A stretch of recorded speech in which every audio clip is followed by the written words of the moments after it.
Madame la présidente de la Société française de santé publique, chère Anne Villemain, monsieur le délégué général, cher François Berdugo, mesdames, messieurs, j'aurais souhaité être des vôtres et tenais absolument à vous adresser un message pour souligner l'attention que je porte aux travaux de la Société française de santé publique, aux enjeux particuliers qui sont attachés à cette matière. Héritière d'une histoire caractérisée par sa richesse et son ancienneté, la Société française de santé publique découle de la Société de médecine publique et d'hygiène professionnelle, dont un des fondateurs, Apollinaire Bouchardat, représente pour la pharmacienne de profession que je suis une intarissable source d'inspiration. Ces recherches ont conduit à des avancées médicales majeures qui ont permis d'améliorer considérablement le traitement du diabète. La contribution de la SFSP est primordiale dans le domaine de la santé publique. Elle illustre, par la diversité des experts qu'elle rassemble, scientifiques, académiques, professionnels, les nombreux angles pour produire ces travaux. Les propositions que vous formulez sur les enjeux des politiques de santé apportent un appui précieux aux travaux que nous conduisons au ministère de la Santé et de la Prévention. Je tiens à vous en remercier, comme je tiens à vous remercier pour votre mobilisation lors de la crise sanitaire. Lors du 30e anniversaire de la SFSP, nous avions convenu d'accentuer notre réflexion commune sur le lien étroit entre la santé publique et les territoires. Je sais que cette thématique est à l'honneur de vos journées de travail. Ce sujet me tient particulièrement à cœur, alors que nous souhaitons, avec Aurélien Rousseau, souligner les enjeux de la coopération et du faire avec. Faire avec les acteurs locaux et les professionnels de santé pour développer ensemble les solutions adaptées aux besoins de chaque territoire. Je serais d'ailleurs ravie que vous me partagiez vos réflexions à l'issue de ce congrès. Vous le savez, cette approche par les territoires et pour les acteurs du territoire est au cœur de mon action.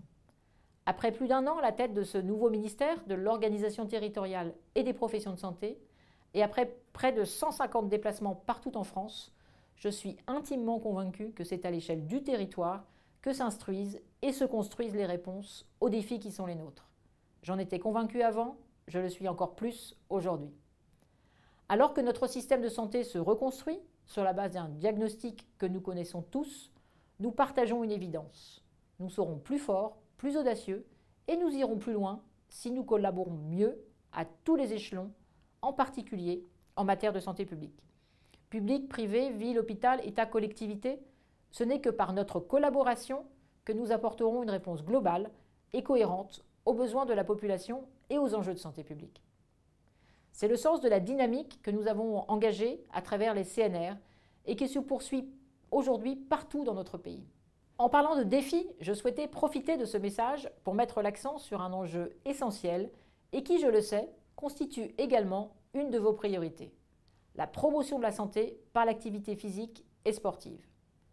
C'est une politique majeure qui fait l'objet d'une stratégie interministérielle depuis 2019 et dont nous devons renforcer la dynamique. Nous sommes face à ces défis considérables de santé publique. Le fardeau des maladies non transmissibles, maladies cardiovasculaires, diabète, obésité, cancer, avec une prévalence préoccupante du surpoids et de l'obésité. Je rappelle qu'en France, près de la moitié des adultes sont en surpoids et que chez les enfants, 17% sont en surpoids, dont 4% obèses. Il s'agit donc d'une problématique cruciale pour notre société. Autre problématique cruciale, l'accélération du vieillissement de la population dans les années à venir et les enjeux reliés à la perte d'autonomie et à la dépendance. Là encore, nous devons tous avoir à l'esprit qu'en 2030, les plus de 65 ans seront plus nombreux que les moins de 15 ans. Face à ces défis, l'activité physique et sportive, mais aussi l'activité physique adaptée, sont des outils puissants, comme l'a encore rappelé la HAS. Pourtant, au regard des recommandations de l'OMS, les niveaux d'activité physique dans la population sont très insuffisants en France.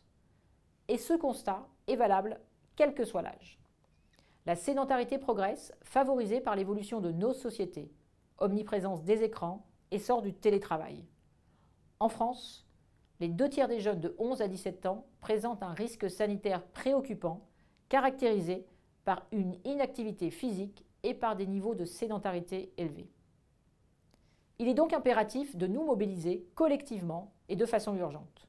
Aussi, je compte sur votre mobilisation à nos côtés pour faire entrer l'activité physique et sportive dans la routine quotidienne des Français. Il nous faut, pour y arriver, agir sur différents leviers. Les professionnels de santé d'abord. Il nous faut développer une réflexion APS et saisir chaque occasion dans l'accompagnement des patients au quotidien pour faire le point sur les habitudes de vie, évaluer la condition physique, informer, conseiller, encourager, prescrire de l'APA pour les patients susceptibles d'en bénéficier. Créer un langage commun avec les acteurs du champ sportif, associatif, éducatif. Impliquer les acteurs du monde du travail, en entreprise comme dans l'administration, pour favoriser la prévention et aider à la pratique d'une activité physique régulière. Enfin, il nous faut donner plus de visibilité aux patients ressources et accompagner les usagers eux-mêmes. Cette dynamique doit être considérablement accélérée par les grands événements sportifs internationaux portés par la France.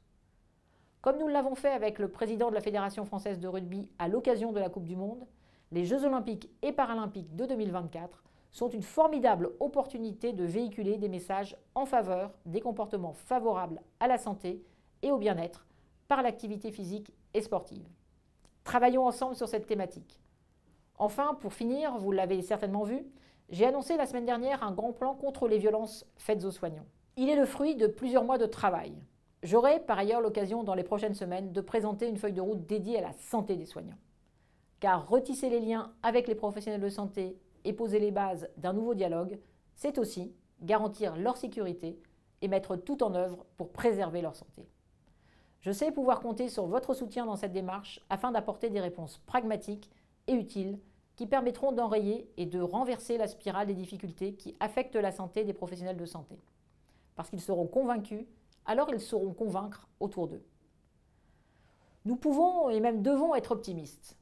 Soyons animés par une volonté que nous appelons tous de nos vœux de transformer notre système de santé pour motiver les professionnels à s'y engager, pour retrouver le sens et les valeurs du soin.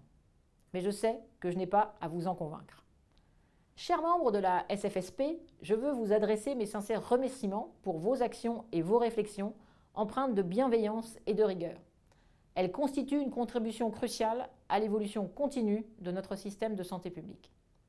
Je vous remercie pour votre attention et vous souhaite un excellent congrès et des travaux fructueux.